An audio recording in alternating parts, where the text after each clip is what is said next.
Bonjour, vous écoutez Modeste Schwartz, les post-occidentaux parlent aux post-occidentaux.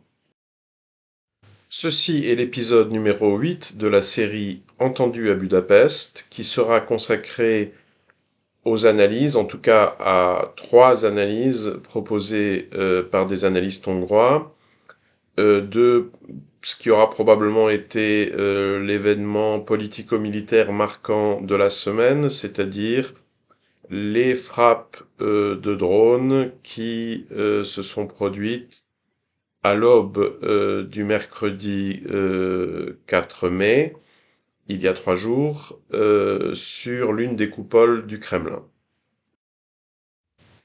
J'ai retenu les réactions de 3 analystes hongrois, dont 2 qui ont déjà été présentés, Robert Castel qui a été présenté à l'épisode numéro 3, et Ferenc Vukic qui a été présenté à l'épisode numéro 5.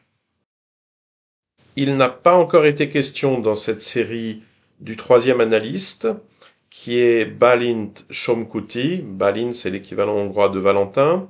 Somkuti, historien militaire hongrois d'origine partiellement transylvaine, et qui, entre autres, participe à l'atelier de géopolitique du MCC, pour utiliser l'abréviation, le sigle sous sa forme anglaise, MCC, donc, ou en français MCC, pour Matthias Corvinus Collegium, ce qui serait plutôt une expression latine au demeurant. Donc le collège Matthias Corvinus, Mathieu Corvin, du nom de ce roi hongrois de la Renaissance, qu'il faudrait peut-être plutôt d'ailleurs traduire en français par l'université Mathieu Corvin, dans la mesure où, en dépit des formes latines, en réalité, l'usage du mot latin collegium me semble en l'occurrence plutôt calqué sur celui de l'anglais, c'est-à-dire des colleges tels qu'on les connaît en Grande-Bretagne. Alors, qu'est-ce que le MCC? On pourrait y consacrer un podcast entier, ça n'est pas le propos, donc disons pour faire court que c'est l'université think tank du Fidesz, du régime de Viktor Orban, mise en place au cours des 2-3 dernières années, et qui semble maintenant atteindre une masse critique et produire, avoir une production intellectuelle qui commence à être considérable, et notamment dans le domaine de l'analyse géopolitique, géostratégique. C'est un des hauts lieux de cette réflexion donc sur la guerre entre guillemets en cours à Budapest. Alors, pourquoi ces 3 analystes-là? euh, Au risque de vous surprendre, je dirais pas forcément parce qu'ils auraient été les plus compétents ou les plus intéressés par le sujet. C'est en partie le cas. Donc, par exemple, le fait que je n'ai pas remarqué pour l'instant de réaction de Diodno Gradi, qui s'intéresse moins directement, on va dire, à l'aspect opératif, aux aspects les plus concrets du conflit sur le front, que, disons, un Georg Spöttler ou un Ferenc Vukic. Ça n'est pas surprenant, mais en règle générale, je dirais que simplement ceux qui jusqu'à présent se sont exprimés sont ceux qui avaient un enregistrement programmé, hein. C'est-à-dire bêtement dans l'ordre des enregistrements qui étaient programmés cette semaine. Évidemment, cette actualité s'étant apposée entre-temps, la question leur a été posée, mais il semble pas qu'il y ait eu, disons, de changement de l'ordre d'apparition des intervenants ou d'édition spéciale, comme on dirait dans le monde de la télévision.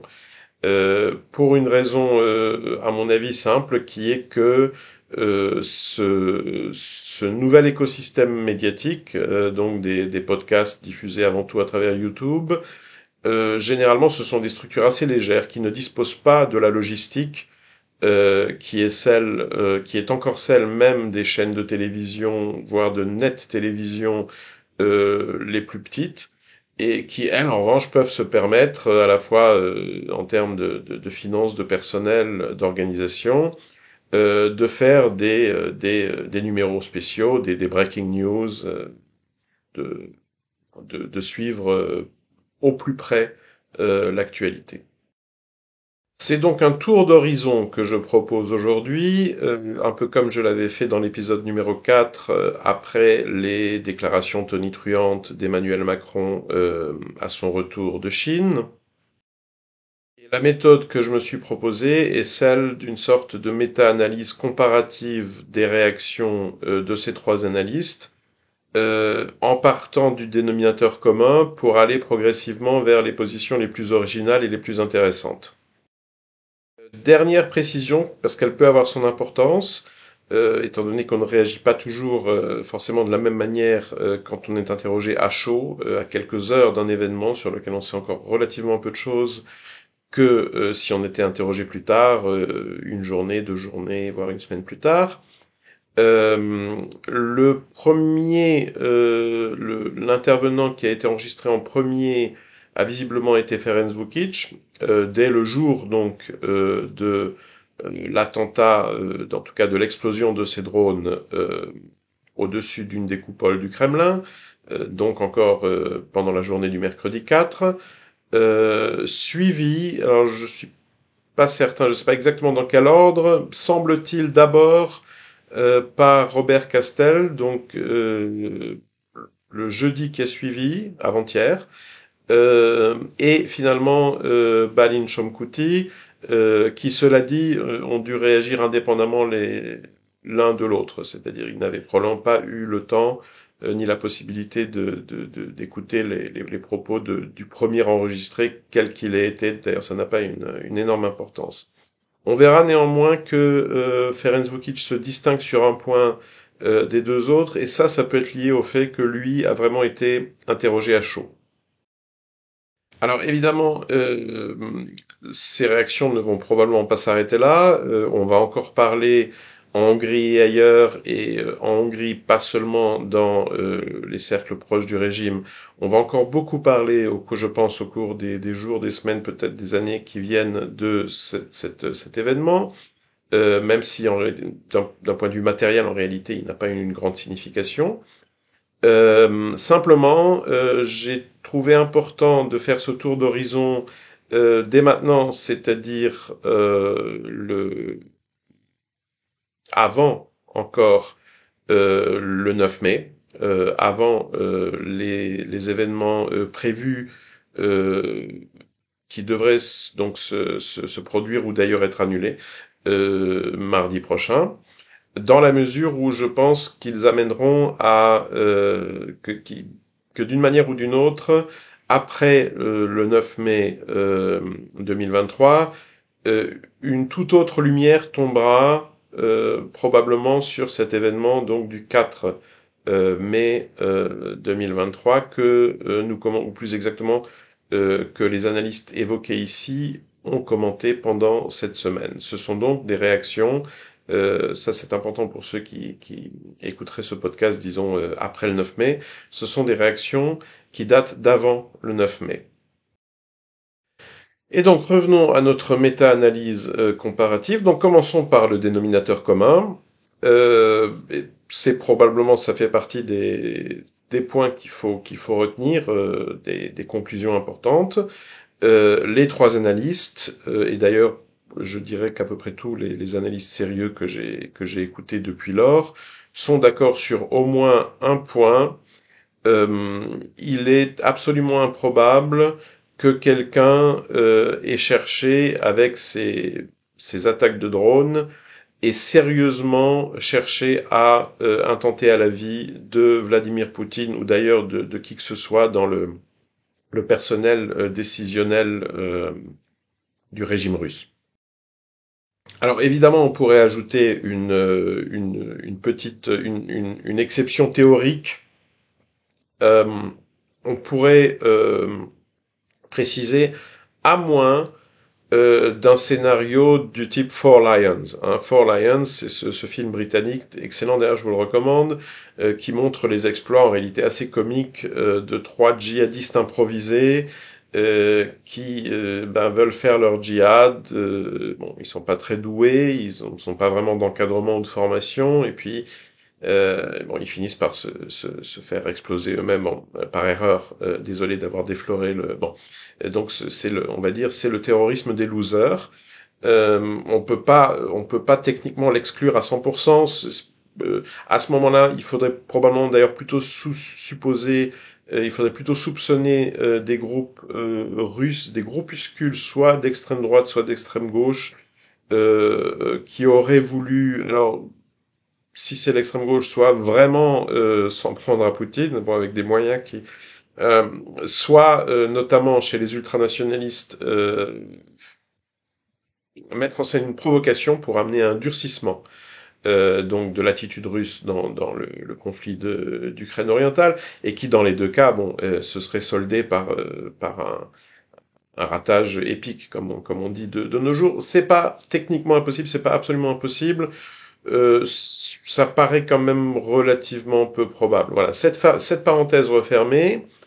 Donc tous les analystes, et notamment les trois analystes relayés ici, sont d'accord pour considérer que, étant donné la nature, pour autant qu'on peut la deviner, des moyens employés, c'est-à-dire de tout petits drones, des drones très légers, équipés ou non d'une charge explosive, mais de toute façon probablement pas capables de la faire parvenir au bon endroit, étant donné surtout l'heure des explosions, hein, et d'ailleurs aussi leur ordre, c'est-à-dire leur séquence, donc à 3 heures du matin, hein, donc à une heure où il était absolument improbable que Vladimir Poutine, ou d'ailleurs quiconque, se trouve dans l'enceinte du Kremlin, et en plus avec une attaque décalée, donc un premier drone, et puis un autre qui vient 10 minutes plus tard.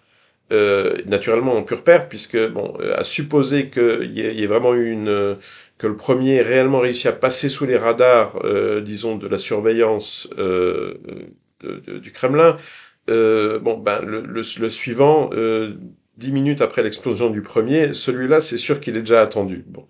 Donc, pour lancer 10 minutes plus tard un autre drone, bah, il faut soit être voilà l'un des personnages de Four Lions, il faut être un illustre, un amateur enthousiaste, euh, ou, euh, ou en tout cas bon quelqu'un qui n'a pas réellement l'intention de causer d'ailleurs en réalité quelques dommages que ce soit. Hein. On n'est même pas certain qu'il y ait eu de réels dommages matériels sur la dite coupole, à proximité de laquelle s'est produite l'explosion qui a été filmée, dont il est d'ailleurs pas très très clair. Est-ce que c'est la charge explosive du drone lui-même qui a explosé?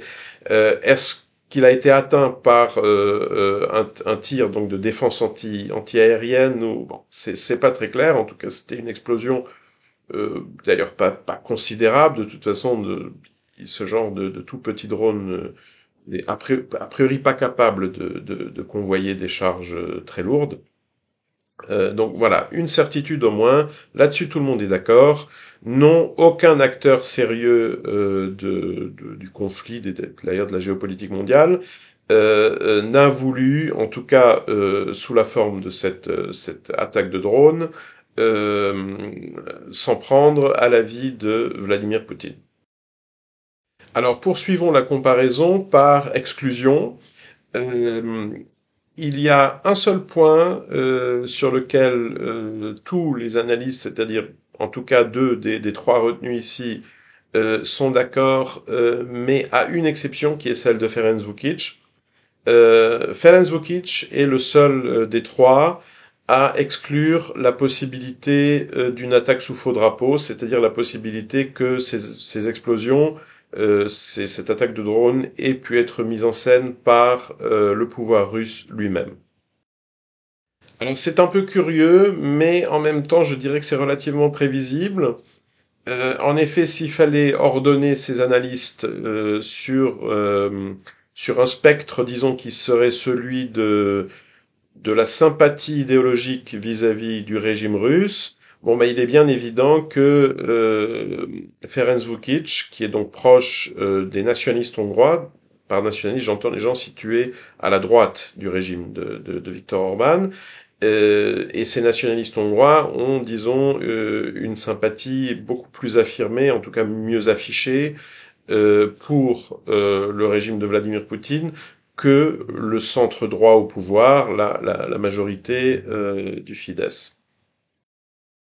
Et donc, quand bien même Ferenc Vučić ne se ferait pas de grandes illusions sur la personne de Vladimir Poutine, en tout cas, quand il s'agit de l'État russe, il y a certains soupçons, et notamment le soupçon d'un profond cynisme, euh, qui probablement sont plus difficiles à concevoir pour lui, parce que notre idéologie, notre vision du monde influence toujours aussi euh, notre analyse en principe pragmatique des faits. Euh, et n'oublions pas, je l'ai mentionné en introduction, que Ferenc Vučić a réagi à chaud. Il a été le premier des analystes interrogés, donc chronologiquement, dans la série que je présente ici. Ce qu'il est plus intéressant de retenir, c'est que les deux autres analystes, pourtant avec des backgrounds assez différents, eux en revanche sont d'accord pour ne pas exclure. Évidemment, aucun d'entre eux ne prétend disposer de quelque certitude que ce soit, mais pour ne pas exclure la possibilité de l'opération sous faux drapeau. Ça, je dirais que ça appelle un commentaire, en prenant pas mal de recul, un commentaire qui est presque un commentaire d'histoire culturelle. Moi, je me souviens très bien, je suis assez vieux pour ça, qu'à l'époque des guerres d'Irak, de Libye, de Syrie, etc., euh, parler d'attaque sous faux drapeau, alors peut-être que beaucoup de gens déjà à l'époque y pensaient, mais en tout cas ceux qui osaient en parler, et même simplement employer l'expression de false flag, bon, bah si vous voulez, c'était généralement des gens, c'était aussi les gens que vous entendiez vous dire que oh bah vous savez le 11 septembre, voilà, j'arrête là, vous m'aurez compris. Bon, c'était comment dire, c'était stigmatisant. Hein, c'était un concept, hein, le concept même de l'opération sous faux drapeau, disons signaliser l'appartenance à des milieux complotistes. Bon, maintenant que les milieux complotistes, maintenant que le complotisme finalement est devenu un phénomène majoritaire dans la société, et que d'ailleurs l'État est complotiste, ça affiche en tout cas son complotisme. Bon, son complotisme, évidemment la situation a changé, mais il est intéressant quand même de le noter. Hein. C'est vraiment en l'espace de peut-être une dizaine d'années, hein, une quinzaine, pas beaucoup plus. De ce point de vue-là, on a vraiment changé de paradigme. Hein. On peut repenser maintenant avec une certaine nostalgie, avec cette candeur, à cette naïveté qui était la nôtre au début des années 2000, quand la simple idée d'une opération sous faux drapeau déjà suscitait une levée de bouclier. Ah non, mais c'est du complotisme, mais arrêtez. Alors ensuite, de Balint Shomkuti et de Robert Castel, je dirais que celui des deux qui donne le plus l'impression de soupçonner une opération sous faux drapeau est Robert Castel. Là aussi, je dirais que c'était relativement prévisible. D'une part, en termes de liberté de parole, hein, citoyen israélien, donc d'un État de facto neutre dans ce conflit, hein, alors que la Hongrie, à travers son inclusion dans les structures euro-atlantiques, bon ben à l'insu de son plein gré, mais ben, participe malgré tout. Bon, voilà. Et puis aussi du fait de son expérience, c'est-à-dire que Robert Castel ben, vient de l'armée israélienne, il vient d'une armée qui se bat et qui se bat dans le contexte très peu charlie du Moyen-Orient. Et pour qui donc ben, simplement la raison d'État et le cynisme complet des belligérants, d'ailleurs quel que soit le conflit, est une évidence première. Donc lui n'a pas d'inhibition ni théorique ni pratique quand il s'agit d'aborder ce genre d'hypothèse. Et il sent à aucun moment évidemment déclaré qu'il serait certain de quoi que ce soit ou qu'il ne retiendrait aucune autre hypothèse, mais en tout cas, il a des arguments assez convaincants euh, pour en tout cas qui amènent en tout cas à douter fortement d'une implication de l'Ukraine, c'est-à-dire au moins du régime de Kiev, dans cette opération, et qui sont les suivants. D'une part, il n'est pas évident du tout, c'est pas non plus techniquement exclu, mais c'est même relativement improbable que les drones en question soient partis du territoire ukrainien. Il semble techniquement plus probable que leur point de décollage ait été quelque part beaucoup plus près de Moscou, en Russie. Ce qui fait que quand bien même on supposerait que l'ordre est parti de Kiev, d'un point de vue opératif, ça voudrait dire que l'opération n'a pas été menée à bien par des unités régulières de l'armée ukrainienne, mais disons par un groupe terroriste infiltré, alors composé d'Ukrainiens ou d'opposants russes. Ça c'est très difficile. D'ailleurs, on finit par se demander quelle est réellement la différence, à part la citoyenneté, mais là aussi il y a tellement d'Ukrainiens qui ont la citoyenneté russe, de Russes qui ont la... Euh, bon, tout ça nous ramène à cette conclusion fondamentale et que beaucoup trop d'Occident perdent de vue, mais c'est une réalité première dans ce conflit. Ce conflit est avant tout une guerre civile. C'est une guerre civile du monde slave oriental. Euh, Ce sont finalement plutôt des partis politiques qui s'affrontent que des ethnies. Ensuite, Robert Castel fait aussi remarquer que du point de vue du cui prodest, c'est-à-dire à qui profite le crime, Zelensky n'est pas classé très haut dans, on va dire, dans la liste des suspects. Il semblerait en effet que, au moins à titre personnel, il ait plutôt tout à perdre dans ce genre d'opération. On sait en effet, par des indiscrétions justement israéliennes, qu'il avait, par l'entremise de Naftali Bennett, à l'époque encore Premier ministre d'Israël, obtenu des garanties personnelles de Vladimir Poutine concernant sa sécurité personnelle à lui. Euh, donc, c'est quelque chose qui semble lui tenir à cœur. Hein. C'est un grand héros qui semble prendre grand soin de sa sécurité personnelle. Et donc, il serait assez paradoxal qu'il s'expose à une remise en cause de ses garanties, en allant donner l'impression, en plus très maladroitement, à Vladimir Poutine que lui, en revanche, ne tient pas ne respecte pas sa partie ne respecte pas l'accord en ce qui le concerne, et donc s'exposer à une représailles. Il n'est d'ailleurs pas impossible que Volodymyr Zelensky ait conçu ce genre de crainte, puisqu'on s'en souvient, au moment de l'attentat, il se trouve en Finlande, on attendait son retour en Ukraine, et il annonce à ce moment-là que finalement il va revenir un peu plus tard. Alors est-ce qu'il aurait eu un peu peur peut-être de faire de l'hélicoptère au-dessus du territoire ukrainien quelques heures après cet événement douteux? Euh, Voilà, je ne me prononce pas. Je laisse chacun libre de ses conclusions. Et donc, pour toutes ces raisons, l'hypothèse d'un attentat commandité par Kiev semble assez improbable dans la présentation qu'en fait Robert Castel. Donc, qu'est-ce qui nous reste comme hypothèse? Eh bien, principalement deux. Euh, Dans les deux cas, il faut supposer que l'opération est partie de Russie, c'est-à-dire que ce sont des Russes, en tout cas des gens présents sur le territoire russe et pas contrôlés par Kiev, qui ont été à la manœuvre. Et simplement, dans l'une des hypothèses, ce sont des nationalistes russes, ce sont des gens situés à la droite de Poutine, qui sont exaspérés par ce que eux considèrent comme la mollesse et la traîtrise de l'appareil d'État et de l'appareil militaire dans ce conflit, qui veulent un durcissement de l'attitude russe. Ça, par ailleurs, c'est très clair politiquement, hein. Il y a des déclarations, des documents, etc. C'est l'atmosphère qui règne, déjà depuis d'ailleurs presque un an, mais tout particulièrement au cours des dernières semaines, dans la droite russe. Bien.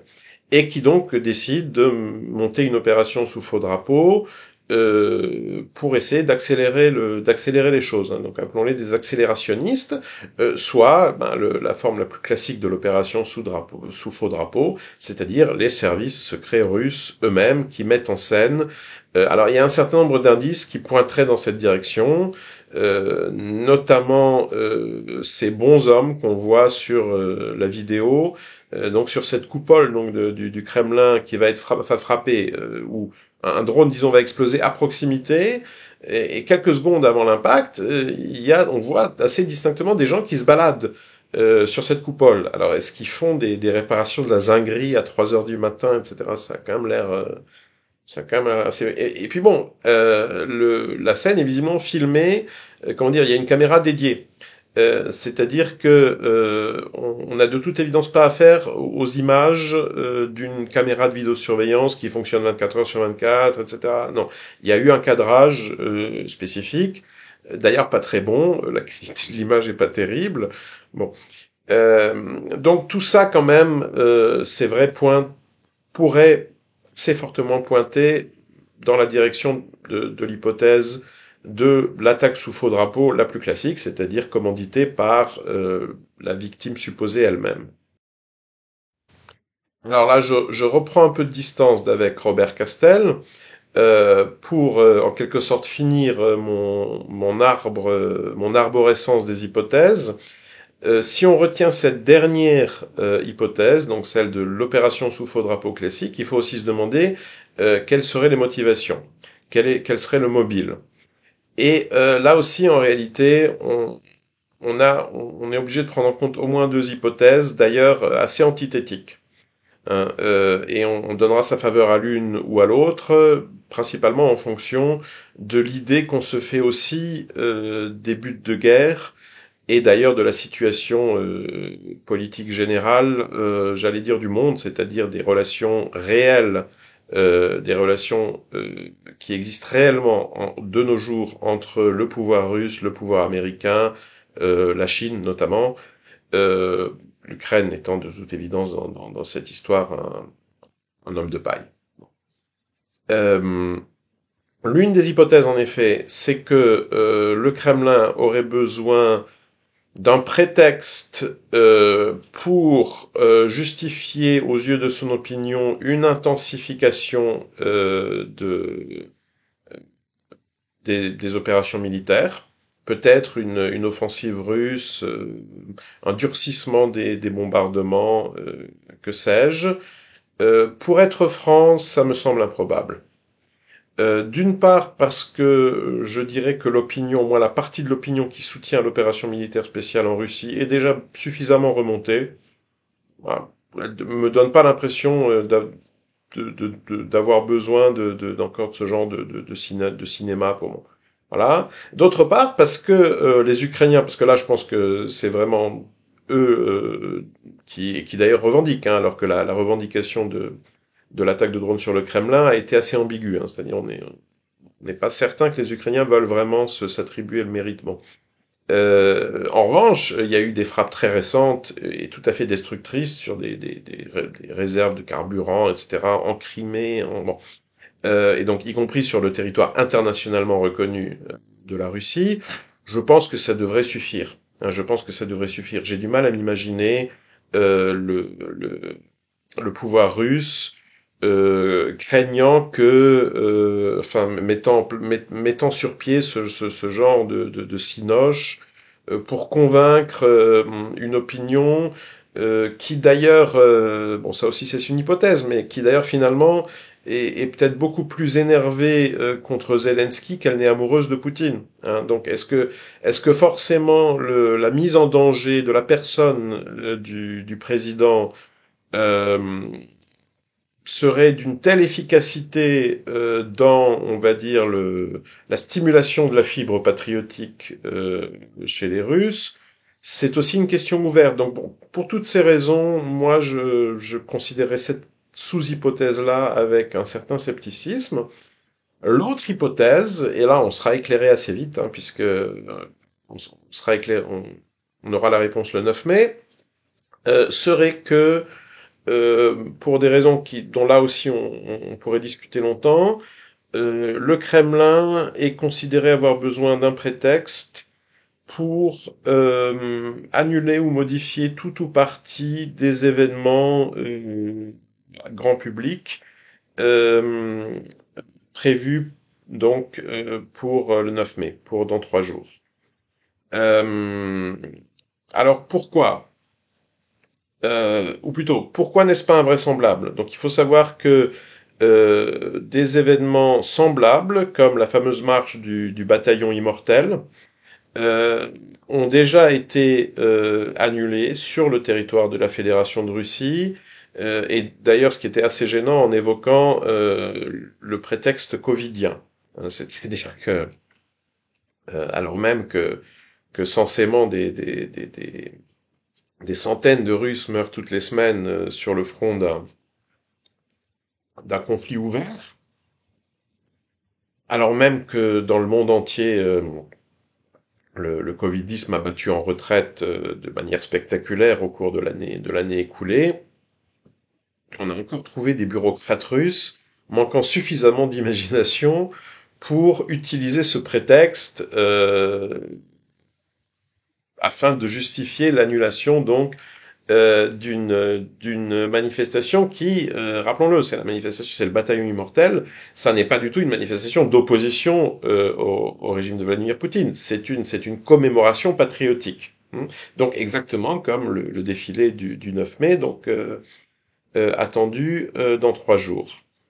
Euh, donc ça n'est absolument pas invraisemblable. Euh, Ensuite, pour quelle raison? Donc pourquoi vouloir annuler réduire la voilure, modifier, que sais-je. Là aussi, il y a plusieurs hypothèses.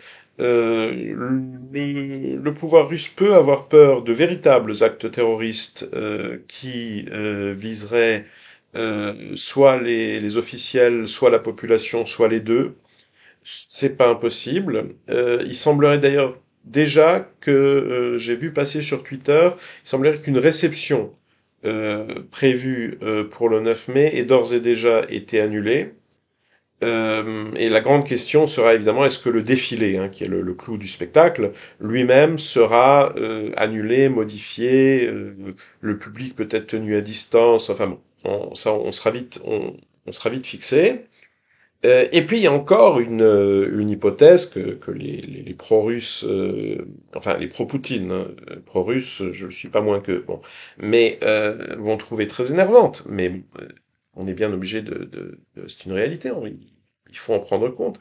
À titre au moins d'hypothèse, elle existe, et c'est que le pouvoir russe pourrait avoir peur donc de ces grands rassemblements, et notamment peur qu'ils ne soient exploités, on va dire ça comme ça, pour être gentil, par l'opposition, qui pourrait être tentée de les transformer en manifestations hostiles au régime. Opposition d'ailleurs aussi bien de gauche que de droite. Hein. C'est-à-dire que je pense que le type d'opposition dont le régime de Vladimir Poutine a le plus peur en ce moment, ce sont plutôt les jusqu'au-boutistes autour d'Igor Strelkov que, si vous voulez, les partisans d'Alexei Navalny, lesquels d'ailleurs ne sont plus en Russie depuis un an. Hein. Ils se sont cassés dans le Caucase, à Bali, à Dubaï, etc. Bon, en Europe. Voilà, donc eux, ils risquent pas de venir faire beaucoup de tapage le long du défilé du 9 mai. Voilà pour les hypothèses. Mais ce que j'ai retenu de plus intéressant dans l'intervention de Robert Castel, qui donne assez souvent l'impression de survoler un peu ce paysage intellectuel à une altitude plus élevée, hein. C'est-à-dire que c'est quelqu'un qui non seulement a une expérience du terrain, mais aussi visiblement la capacité intellectuelle d'une prise de recul qui souvent dépasse celle de ses collègues magnérophones comme lui, mais on va dire rester dans le bassin des Carpates. Castel fait en effet remarquer, et c'est un peu, ça a l'air d'un paradoxe comme ça, que ben finalement, quelle hypothèse retenir?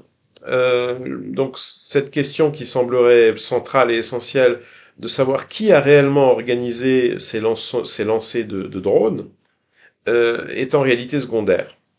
Il fait en effet remarquer que bon, imaginons que ce soit alors une hypothèse for Lions, des amateurs ou des jusqu'au-boutistes du nationalisme russe, donc que ça n'ait rien à voir avec Kiev. Le Kremlin, hélas, j'allais dire même à son corps défendant, ça fait partie des règles du jeu, est de toute façon pratiquement obligé d'en accuser le régime de Volodymyr Zelensky. Et d'ailleurs, quand ce dernier a été tenté, parce qu'il y a eu des réactions contradictoires, mais quand ce dernier a été tenté, quand le régime de Kiev a été tenté de s'attribuer le mérite de l'opération, c'est probablement cette même règle qui a été prise en compte. C'est-à-dire qu'ils ont dû se dire que bon, c'est pas nous, mais de toute façon, ça va nous être attribué, donc autant en profiter, autant s'en attribuer le mérite, comme ça, bon bah, on aura peut-être les dangers afférents, bon, qui sont déjà inévitables, mais au moins on récolte aussi les quelques particules de gloire militaire attachées au mérite de l'opération. Et c'est là qu'on entre dans cette dimension, je dirais, de méta-analyse. Alors non pas de méta-analyse au sens où j'analyse moi des analystes hongrois qui expriment une opinion sur des faits, etc. Non, de méta-analyse au sens où la perspective n'est plus celle des événements eux-mêmes, mais de la communication qui, dans cette série d'événements, donc cette guerre en Ukraine orientale, finalement, à de nombreux moments, on finit par avoir l'impression que la communication pèse en réalité beaucoup plus lourd que la réalité des événements. Et cette attaque de drone en est un excellent exemple, puisque, bon, il n'est absolument pas exclu que les engins utilisés aient été des drones commerciaux, donc des choses que vous pouvez vous acheter voilà, dans certains centres commerciaux, certains supermarchés maintenant, euh, équipés ou pas d'une charge explosive, mais ça aussi ça se trouve. Bon, donc ça a été, ça a peut-être été un tout petit budget. C'est une opération qui, si ça se trouve, a pu être menée par deux, trois bonhommes avec un budget, disons, ne dépassant pas celui d'un ménage moyen occidental ou même russe. En regard de quoi, évidemment, on a des déclarations officielles dans le monde entier, on a une activité médiatique, une effervescence, rien que l'effervescence médiatique, si vous voulez, tout ça, ça peut aussi être chiffré, hein, en heures de travail, en énergie, tout ça. Bon, ça dépasse évidemment de plusieurs ordres de grandeur l'importance matérielle concrète de l'événement lui-même. Alors, est-ce que ça veut dire que, comme dans le roman de Victor Pelevin, d'ailleurs adapté à l'écran, nous sommes, je parle du roman Génération P, nous sommes tout simplement les spectateurs d'un film, que tout ça a été scénarisé, qui a finalement aucune réalité de l'autre côté de l'écran? Oui et non. Non, au sens où dans la présentation qu'en fait Robert Castel, la présentation de la situation qu'il propose, il n'est pas nécessaire, il n'est même pas recommandé de présupposer, disons, une centralisation de la mise en scène, hein, une sorte de scénario unique que suivrait en secret, du fait d'une coordination secrète, tous les participants, tous ces acteurs qui sur la scène font semblant d'être des adversaires. Non, à vrai dire, on n'a pas besoin de ce genre d'hypothèse maximaliste, pour la simple raison qu'il est possible d'expliquer d'une façon finalement beaucoup plus simple, beaucoup plus élégante en termes théoriques, c'est-à-dire moins gourmande, d'une façon moins gourmande en hypothèse, le fait que, eh ben finalement tout se passe quand même comme s'il y avait une centralisation du scénario. En effet, quand on remarque que les coups médiatiques, les opérations de com se succèdent de part et d'autre, un à droite, un à gauche, et puis de nouveau un à gauche, et puis de nouveau un à droite, etc., avec une régularité que le hasard ne suffirait pas à expliquer, et ben qu'est-ce qu'on constate en réalité? En réalité, on observe les conséquences d'une situation de fait dans laquelle chacun des deux protagonistes est soumis à une contrainte de communication. Alors c'est peut-être plus clair dans le cas de l'Ukraine, dont on sait bien qu'elle est obligée, qu'elle considère, probablement à raison d'ailleurs, comme relevant de son intérêt vital, de se maintenir autant que possible constamment au centre de l'attention, et avant tout de l'attention des Occidentaux. Ben oui, comme ce sont eux qui fournissent le plus gros du matériel militaire, une partie même des effectifs, donc à travers le mercenariat, et qui payent les salaires des fonctionnaires, effectivement, on comprend bien que les gens qui sont du côté du Manche dans le régime de Kiev ont une peur bleue de la possibilité d'être tout d'un coup oubliés par ces Occidentaux dont ils dépendent, disons, comme un grand malade de sa transfusion. Mais en réalité, quand on observe côté russe l'impatience grandissante paradoxalement, de la partie de l'opinion qui, au début de l'opération militaire spéciale, était sans nul doute la plus enthousiaste. Hein, c'est-à-dire que aujourd'hui, le danger, la tension, ne vient pas encore une fois du côté de ceux qui étaient déjà anti-Poutine avant tout ça, qui sont pour une fusion dilution de la Russie dans les structures occidentales, à supposer que ce soit possible et même souhaité par l'Occident, ça c'est une autre question. Donc c'est pas cette gauche euh, dite libérale. Faudrait voir concrètement ce que ça signifie quand on suit le compte Twitter d'Alexis Navalny. On a des surprises par rapport à l'idée qu'on se fait du libéralisme en Occident. Bon, non, c'est pas eux qui en ce moment a priori donnent des inquiétudes au régime. Et encore une fois, la fleur de cette jeunesse-là, ceux qui a priori auraient dû être les plus actifs dans des manifestations, voilà, des opérations de l'opposition, ne sont plus en Russie depuis maintenant, pour la plupart, près d'un an. Donc voilà, la question ne se pose plus. Non, les inquiétudes que doit probablement concevoir le pouvoir russe en ce moment sont liées à la frange droite de son opinion. Et on peut donc très bien comprendre que dans ce contexte, ce pouvoir se sent obligé, si vous voulez, d'alimenter, d'avoir le plus souvent possible, au moins du point de vue de la communication, quelque chose à jeter en pâture à cette opinion. Et à partir de ce moment, on se retrouve avec deux protagonistes, finalement dans une situation paradoxalement semblable, qui est celle d'une relative impuissance sur le terrain, alors d'une impuissance qui est peut-être une mauvaise surprise côté ukrainien, qui moi me semble plus surprenante et donc peut-être qui serait plus facile de, de, de s'imaginer qu'elle est préméditée en réalité du côté russe.